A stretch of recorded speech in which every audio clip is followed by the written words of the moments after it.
կանխելու է Հայաստանի Հանրապետությունից արտագաղթ եւ քաղաքացիությունից հրաժարվելու։ Տիկին Հակոբյան, եկեք սկսենք Հայկ Սարգսյանի օրինագծից,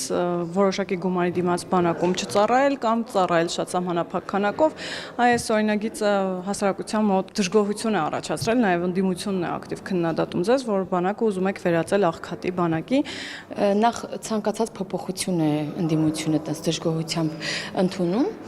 բայց ինքս էլ լսել եմ շատ կարծիքներ, հակասական կարծիքներ, բայց նաև հասկանում եմ, որ պրոֆեսիոնալ բանակ ունենալու մեր ապագան, մեր պատկերացրած ապագան նման կոմպոնենտներ են անպայման պետք եւ մենք ոնց որ սկսենք այդ պրոֆեսիոնալ բանակի գնալը։ Սակայն պարզ է, որ մենք պետք է շատ երկար քննարկենք, մենք մեր գործընկերոջ հետ երեք էլ փոքր քննարկում ունեցել ենք, բայց առաջիկայում էլ պատրաստում ենք ավելի լայն ֆորմատով քննարկել, որպեսզի ունենանք լավագույն նախագիծը, որովհետև նպատակը բնականաբար բարին է եւ ուզում ենք օգտակար լինի նախագիծը բանակի պաշտպանական համակարգի համար, դրա համար էլ երկար կքննարկենք։ Երեք վարչապետը մի շարք ուշագրավ հայտարարություններ արեց Երևանյան ֆորումի շրջանակներում, սակայն այստեղ էլ ընդդիմությունը կրկին թիրախավորեց այն, ինչ պետք էր, օրինակ սահմանադրական փոփոխությունների մասով։ Նախ դուք ձեր համար ինչ եք առանձնացրել վարչապետի ելույթներից եւ ինչպես կմեկնաբանեք նաեւ այս փաստը, որը, այսպես ասած, թիրախավորվել է Երևանից։ There will be no war, there will be peace between Armenia and Azerbaijan. Այսինքն չի լինելու պատերազմ Հայաստանի եւ Ադրբեջանի միջեւ, լինելու է խաղաղություն։ Սա ամենակարևոր թիրախներ վարչապետի ելույթից Երևանյան այդ երկխոսության շրջանակում, սա կարևոր մեսիջներ նաեւ աշխարհին։ Ինչ վերաբերում է սահմանադրական այդ փոփոխություններին, ապա ընդդիմությունը թող ցայտոտնի մեջ չընկնի, մենք դրա մասին առաջի անգամ չէ որ հայտարարում ենք, մենք ասում ենք, որ այն մեկնաբանումը, ինչը տալիս է Ադրբեջանը մեր սահմանադրության հետ կապված, մենք դա փարատել ենք մեր սահմանադրական դատարանի սեպտեմբերի 26-ի տված որոշմամբ, որով իրենց բոլոր մտավախությունները փարատվել են, հա։ Այսինքն սա Ադրբեջանի պահանջ է։ Իհարկե Ադրբեջանը չի կարող նախ պահանջներ ունենալ, որտեղ մենք ունենք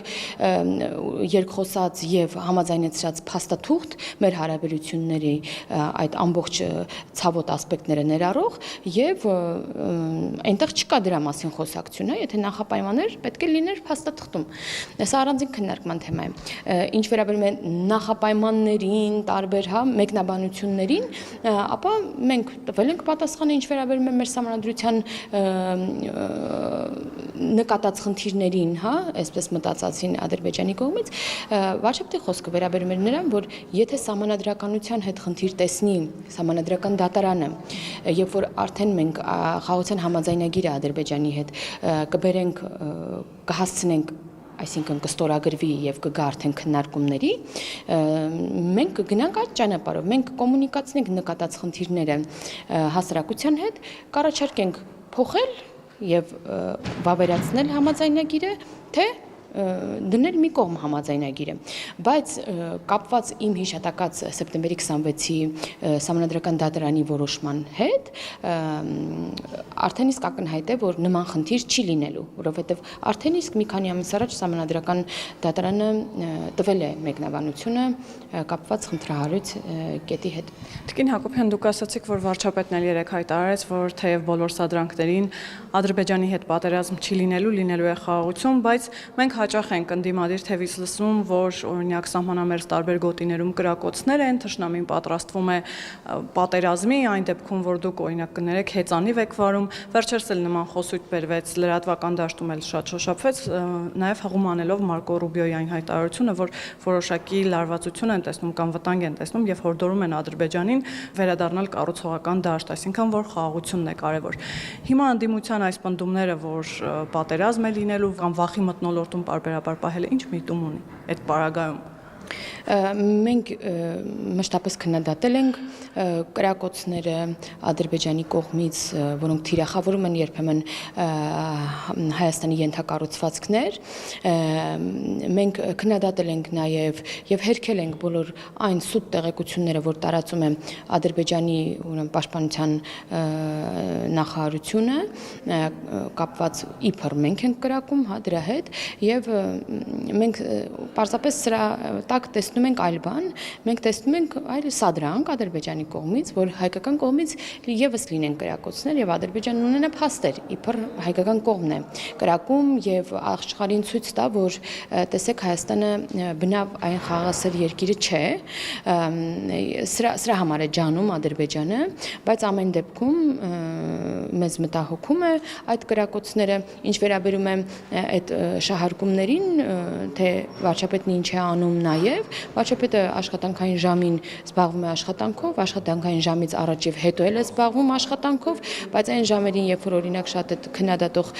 մարդիկ օրինակ մուշ-մուշ քնած են, վարչապետն այդ ժամանակը օգտագործում է եւ իր այդ օրինակ հեծանիվ է քշում, ինչպես շահարկում են տվյալ անձիկ։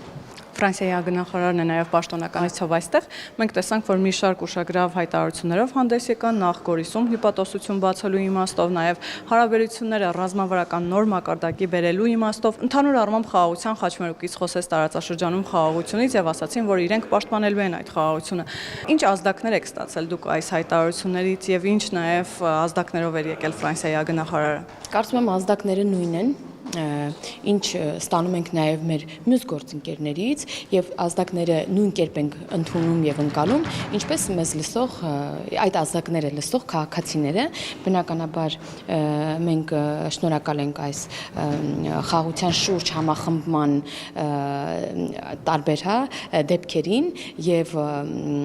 միայն ողջունում ենք, որովհետեւ աշխարհին էլ է պետք, որ այս տարածաշրջանը ցանկացած տարածաշրջան մոլորակի վրա լինի խաղաղ, որտեղ շատ փոխկապակցված են երկրները եւ այս առումով նույնն են ազդակները եւ մենք տեսնում ենք համախմբում հենց Հայաստանի օրակարգի շուրջ, խաղաղության շուրջ, ապա շրջափակման շուրջ, սա է ամբողջը։ Տիկին Հակոբյան, խաղաղության խաչմերուկի եւ խաղաղության պայմանագրի շուրջ նման մեծ միջազգային կոնսոլիդացիան ինչ կարող է նշանակել։ Մենք երեք էլ տեսանք, թե տարբեր առաջնորդներ ինչպիսի ելույթներ ունեցան, նույն Իրանի ԱԳ փոխնախարարի ելույթը նաեւ միջանցքային տրամաբանության վերաբերյալ։ Այս կոնսոլիդացիան ինչի մասին է խոսում։ Հասկանում են, որ միայն այդպես փաստաթղթի վրա գրել խաղաղությամբ չի, որ ապահովում է խաղաղությունը եւ խաղաղության համար շատ կարեւոր է հենց փակ սահմաններ չունենալը, հա, բաց սահմաններ ունենալը, համագործակցությունը, տնտեսական շահերը երկրների միջև, որտեղ նման բաներն են ամրապնդում հենց խաղաղությունը եւ հենց խաղաղության խաչմերուկը այս ծրագրին մեր կողմից առաջ քաշված աջակցելը հենց սրա մասին է խոսում։ Ինչ վերաբերում է Իրանին, ապա Իրանի դիրքորոշումը մշտապես իմացել եք, որ Իրանը իր հյուսիսային սահմանում փոփոխություն չի ուզում եւ այս առումով էլ մեր շահերը համընկնում են, որովհետև Իրանի հյուսիսային սահմանը մեր հարավային սահմանն է։ Այս հայտարարությունները նկատի ունեմ ինչ որ իմաստով պարտավորեցնում են Ադրբեջանին, որ միջազգային այսպիսի լայն կոնսոլիդացիա կա, բոլոր երկրները միանշանակ կողմ են արտահայտվում վարչապետի առաջարկած խաղաղության խաչմերուկ նախագծին, խաղաղության պայմանագրին, սա ինչ որ իմաստով Ադրբեջանին պարտավորեցնում են։ Ասել, որ դա է պարտավորեցնում Ադրբեջանին, ոչ։ Միանշանակ ոչ, դա չէ պարտավորեցնում, դա խթանող շատ կարևոր կոմպոնենտ է, որ պետք է լինի, այսինքն աշխարհը պետք է ցույց տա ինչի հետ է ինքը համերաշխ, բայց սա չէ, մենք իրականում այն խաղաղության մոդելը, որը առաջարկել ենք եւ քննարկել ենք, սա երկուստեք համաձայնեցրած է, այսինքն Ադրբեջանը ինքն էլ իր շահը չէ ունի եւ մեծ հաշվով այդ նույն ապաշրջափակումից օգուտ ունի նաև Ադրբեջանը, չէ՞, ինքն էլ կարողանում է Ադրբեջանից Ադրբեջան կապ ունենալ, եթե ապաշրջափակվում են ենթակառուցվածքները եւ Ադրբեջանի ուրեմն այդ փաստաթուղթը ստորագրելը ավելի իրեն կմղի դրան հենց այն, որ նաև իր շահը կա այս համաձայնագիրը ստորագրելու մեջ։ Իսկ օրինակ Ռուսաստանի ձեռնտու է, որովհետև վերջին շրջանում տեսնում ենք ինչպիսի լավատեսական հայտարարություններ են հնչում պաշտոնական Մոսկվայից, Լավրովն էլ հայտարարեց, որ աջակցում են հայ-ադրբեջանական խաղաղության պայմանագրին եւ անգամ պարբերաբար նաեւ հարթակ են առաջարկում Հայաստանին եւ Ադրբեջանին։ Տեսեք, աշխարհում կան շատ թեժ կետեր եւ խաղաղության միջնորդ լինելը, տարածք տրամադրելը, մասնակից լինելը այդ խաղաղությանը գերտերությունների համար շատ կարեւոր է։ Եվ քանի որ նշмарվում է, որ այս տարածաշրջանի թեժ կետ համարվող Հայաստանի եւ Ադրբեջանի միջև հարաբերությունները գնում են դեպի խաղաղություն եւ կարգավորում, ապա տարբեր կենտրոններ կուզենան այդտեղ միջնորդություն ունենալ։ Հիմա կարծում եմ Ռուսաստանի Դաշնությունը եւս ուզում է մասնակից լինել նշмарվող խաղաղությանը եւ դրա համար այսպես փորձում է նաեւ աջակցության խոսքեր ասել եւ կարծում եմ, բայց մենք նաև, իհարկե շնորհակալ ենք բոլոր գործընկերներին, որ աջակցում են խաղաղությանը, որոշները գործով, որոշները խոսքով, բայց մենք եկել ենք այն եզրահանգման, որ մեզ միջնորդներ պետք չեն, մենք երկու երկրներով, ովքեր ունեն խնդիր միմյանց հետ, միասին խոսակցությամբ կարողանում ենք հասնել ավելին։ Խոսեցինք Ռուսաստանից, չեմ կարող չմեջ բերել մամուլում շրջանառվող լուրերը, որ Ռոբերտ Քոչարյանը նորից մեկնել է Մոսկվա, ինչ է կարծում Ռոբերտ Քոչարյանի այս ակտիվությունը ինչի հետ կապ ունի եւ հենց այս կենտրոնի հետ կապը ինչի հետ կապ ունի։ Մենք վերջին շրջանում պարբերաբար ենք լսում մամուլում տեղեկություններ են հայտնում, որ ինքը Մոսկվայում է, Ռուսաստան է ժամանել։ Ինչ է կարծում, դա արդյոք կապ ունի 2026 թվականի խորհրդարանական ընտրությունների հետ։ Դե պարբերաբար Քոչարյանը իր պաշտոնյաները պարբերաբար գնում են հենց Ռուսաստանի Դաշնություն եւ սա խոսում է չբալանսավորված քաղաքականության մասին իրենց վարած եւ նորություն չէ, կարող է ավելի շատ Քոչարյանը Ռուսաստանում ավելի շատ է լինում, քան Հայաստանում կարծում եմ եւ ակտիվությունն էլ կապված է մյուս տարվա խորհրդարանական ընտրությունների հետ, որին արդեն իսկ նա հայտ ներկայացրել է, ասել է, որ պատրաստ է իրենց առաջին համարը լինել եւ հավակնել դառնալու վարչապետ եւ թող էլի փորձի ոնց որ եւս մեկ անգամ չընտրվել է, որովհետև ինքը երբեք չի ընտրվել իր կյանքում, եւս մեկ անգամ չընտրվել է մեր կյանքում մեծ հաշվով, միայն դրական կունենա ազդեցություն։ Դուք ասում եք եւս մեկ անգամ չընտրվել, բայց օրինակ այսօր Փաստորաթերթը շատ ուշագրավ տեղեկություն էր հրապարակել, որ իր վերջին այս սուլիսից կամ չգիտեմ հարցազրույցից հետո այնպիսի դիտումներ է ունեցել Ռոբերտ Քոչարյանը մինչև 5 միլիոն հասնող, այսինքն հասարակության ուշադրության կենտրոնում է եւ հասարակությունը սպասում է նրա հայտարարություններին եւ նրա ամենատարբեր մեկնաբանություններին։ Իհարկե հասարակությունը սպասում է, ես էլ էի սպասում, նայել եմ ամբողջը, եթե 5 միլիոն դիտում է ունեցել, ես էլ եմ այդ 5 միլիոնից մեկը, բայց բազա չէ, որ չեմ ընտրել։ Իսկ հասարակությունը այո սպասում է տեսնել Քոչարյանը եթե առաջադրվում է եւ իր նմանները, էլի այստեղ ֆրակցիա կա նախկին ուրեմն նույն համագործակցող ուժերից, եթե առաջադրվում է, ապա անպայման ֆիքսեն ընտրությունների օրը եւ անպայման գնան ընտրատեղամաս, որպեսզի հանկարծ չվերարտադրվեն, էլի նրանք բոլորը սպասում են, բոլորին հետաքրքիր է Քոչարյանը առաջադրվելու է թե չէ։ Իսկ դուք ինչ եք կարծում, օրինակ Սերժ Սարգսյանը վերջերս ճեպազրույց ունեցավ դատարանի շենքի մուտքի մոտ եւ ինքն էլ հայտարարեց, որ իր նպատակը վարչապետ դառնալը չէ կամ առաջադրվելը չէ, բայց առաջարկեց կրկին Քոչարյանի մասնակցությունը, ասաց, որ կսատարեն, եթե Քոչարյանը իր մասնակցությունը ունենա։ Մենք էլ ենք լսել, որ ինքը չի ուզում առաջադրվել եւ անմիջապես հետո առաջադրվում է։ Դրա համար պետք չի նրա ամեն ասածին հավատալ, բայց որ իրար կաջակցեն, միանշանակ կաջակցեն։ Իսկ դուք հավատում եք, որ իրանք նամանք ունեն։ Իհարկե իրանք համագործակցել են եւ ուրեմն 98 թվականին,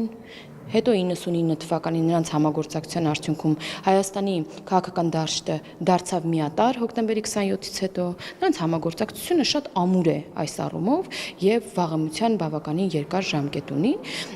եւ նրանք շարունակելու են համագործակցել այս դաշտում։ Նրանք բարբերաբար օրինակ մեկը մյուսին մեղադրում է հենց Նիկոլ Փաշինյանի կամ քաղաքացիական պայմանագրին աջակցելու մեջ։ Օրինակ նույն Քոչարյանը կրկին ասաց, որ 2018 թվականին շատ հեշտությամբ հանձնվել է իշխանությունը այն դեպքում, երբ ինքը Սարգսյանին զանգել է եւ զգուշացրել է, որ իրավիճակը կոնտրոլից դուրս է գալիս։ Անկամ ակնարկեց, որ եթե 2008 թվականին նոր իրավիճակը ստեղծվեր, ինքը մի քիչ երկար կմտածեր Սերժ Սարգսյանի առաջադրվելու իմաստով։ Ինչպես կմեկնաբանեք, օրինակ դուք ասում եք իրենց մեջ հակասություններ չկա, մեղադրանքներ չկա կամ միմյանց հետ համագործակցեք, ես այդ կարճ ասեմ, մի հավատացեք նրանց բեմադրած այդ խնդիրներին, հա, որ իրար մեղադրում են, իրար ինչ որ բաներ, նամյոկներով են խոսում իրար հետ, իրար կծմծում են, մեկը մարտի 1-ի համար է մեղադրում մյուսին, մյուսը, չգիտեմ, Թարանի համար է մեղադրում, ուզում եմ ասել, պարոնայք, երկուսդ էլ ճիշտ եք եւ մի կռվեք, բայց այս ամեն ինչը թոսփչոցի է եւ 100% ճշմարտություններ են, որից այդ ընդդիմադիր ժողովուրդը հագենում է, հա, ինչպես հագենում է, երբ որ մեզնից է լսում, հա, ինչ տարբերություն, ճշմարտությունը որ լսում են, հագենում են մարդիկ եւ իրենց ինձ գիտեք ինչ, ով շատ ձայն հավաքի կարծում եմ իրենցից, նրա շուրջ էլ բնականաբար ինչպես Գյումրիի դեպքում կհավաքվեն ուժերը, դրա համար ուզում են իրարից ձայն փախցնեն, որ այդ մեկի շուրջ հավաքվեն, բայց ակնհայտ է սիրելի հայրենակիցներ, որ կապ չունի, դուք կտաք Սերժ Սարգսյանի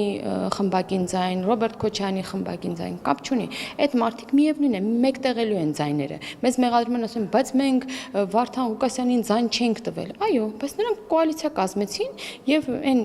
4 ուժերից մեկին տված ձայնը գնաց եւ Վարդան Ղուկասյանին գումարվեց։ Նույն ձև հիմա է լինելու, կապ չունի ում է տալու իրենցից։ Իրենք նույն սանրի կտավն են մեղմ ասած եւ կապ չունի ում կտած ձայնը, միևնույն է մյուսին էլ է ծառայելու այդ ձայնը։ Հիմա այդ իմաստով մտավախություններ չկա, այ դուք կարևոր բան նշեցիք, Գյումրիի դեպքում էլ դες շատ եմ մեղադրում, այ ասում եմ Վարդան Ղուկասյանին բերեցիք իշխանության կամ չգիտեմ, պիտի այնպես աներիք ընդհանրապես չմասնակցեր ընտրություններին։ Այս դեպքում այդ մտավախությունը չկա, որ 2026 թվականին կարող է սցենարը կրկնվել, մանավանդ որ Ռոբերտ Քոչարյանը չի բացառում դա։ Պետք չի այդ սուտ թեզերը կրկնել անգամ հարցադրման ժամանակ, մենք ոչ մեկին չենք բերել իշխանություն։ Երբ որ ասում են պետք է թույլ չտայք մասնակցեն, նշանակում է պետք է ձերբակալված լինեին այդ մարդիկ։ Ուզում եմ հիշեցնել, որ այս բոլոր մարդիկ ակտիվացել են այն ժամանակ, երբ իրենց դեմ հարուցված գործեր են եղել, իրենք հարցաքննվել են, այսինքն իրենք իմանալով իրենց տակ ինչ կա, վախեցել են այդ գործընթացներից եւ ասել են սպասեք մտնենք քաղաքականություն, որպեսզի դա ներկայացնենք իբրև քաղաքական ճնշում, մեզ լրացնելու փող, քաղաքբանտարկյալներ, չգիտեմ, քաղաքհալածյալներ մեզ ձևացնենք, այդ պատասխանը Ռոբերտ Քոչարյանը ինչից է վախենում։ Ինչու է պատասխանվում հիմա քաղաքական։ Լուրջ հարց եք տալիս, պետք չի տենց լուրջ հարցեր տալ, ծիծաղ է գալիս մարդու։ Ռոբերտ Քոչարյանը իր անգամ մահից հետո հարյուրավոր տարիներ էլ նստի, չի կարող մարել այն մեղքերը, որը կատարվել է իր գործողությունների, իր անգործության արդյունքում։ Հիմա արդարացի հարց, որ վարչապետն էլ վերջերս բարձրացրեց, հասարակությունն էլ բարձրացնում, բայց դեպքում ինչու բանտում չի, ու ելի ինչու է հայտ ներկայացնում 2026։ Դուք գիտեք ինչպես եղավ եւ կապված հանցագործության հետ, ինչպես տեսնում եք, իր պաշտպանյանները խնդիր չունեն։ Իրենք վաղեմիության ժամկետ են ասում, չեն ասում չի արել էս ինչ բանը։ Ասում են վաղեմիության ժամկետ, հա, որը օրենսդրությամբ թույլատրվում է։ Եվ հիմա գիտեք, որ գործը վերաբացված է եւ ես շատ մանրամասներ չգիտեմ, բայց առաջիկայում կտեսնենք ինչ ընթացք կստանա այդ գործը, գիտեք, որ ընթանում է եւ տեսնենք ինչ կստացվի։ Եվ Տիկին Հակոբյան ամփոփելով Բագրատ Սրբազանն է կրկին ակտիվացել, եթե կարելի է այդպես ասել, փողոցային ընդդիմությունը, որ պայքարում է ձեր դեմ արդեն 1 տարի, նոր ժամկետներ է ներկայացրել, ասել է, որ մինչև 2026 թվական քաղաքացիական պայմանագիրը միանշանակ չի կառավարելու, որովհետեւ արտահերթ խորհրդարանական ընտրությունների են գնալու։ Նախ ինչպես է գնահատում այս ուժերի հնարավորությունները, այ ասում են, որ ժողովրդին ամեն դեպքում դուրս կհանեն, ամեն դեպքում կունենան այդ հաջողությունը, երբ որ պահը գա։ Երբ է պահը գալու եւ ինչ վստահություն ունեն այս ուժերը, որ կարող են իշխանությանը, այսպես ասած, գահանկեցանել ճակերտավոր ասած։ Իրենք 1 տարի առաջվանից դեռ առաջ էլ, հա, երբ որ Գիրանցի դեպքերը սկսվեցին, ուրեմն այդ ժամանակվանից մեզ ասում էին արդեն չկա քաղաքացիական պայմանագիրը, հետո 10 ժամ էին տալիս, 24 ժամ էին տալիս, 1 շաբաթ էին տալիս, 10 օր էին տալիս եւ բազմաթիվ այդպես 24 ժամեր եկել եւ անցել են, ինչպես տեսնում եք քաղաքացիական պայմանագիրը կա, աշխատում ենք, մեծ համաժողով ենք Հայաստանում անցկացնում միջազգային գործընկերների հետ, խորհրդարանը իր բնականon գործունեության մեջ է, կառավարությունը աշխատում է, բոլորն իրավապահ համակարգը ինչպես տեսնում եք, բոլորը աշխատում են մի խոսքով։ Բայց ձեր վարկանիշը ցածր է, ինչպես նշվում է։ Բոլորից բարձր է մեր վարկանիշը եւ մենք ամեն ինչ անում ենք, որպեսզի մեր վարկանիշը ել ավելի բարձր լինի եւ թող նույն Բագրատ Սրբազանները, Քոչարյանները, չգիտեմ, ովքեր չկասկածեն, որ քաղաքացիական պայմանագիրը ելի ստանալու է ձայների մեծամասնությունը։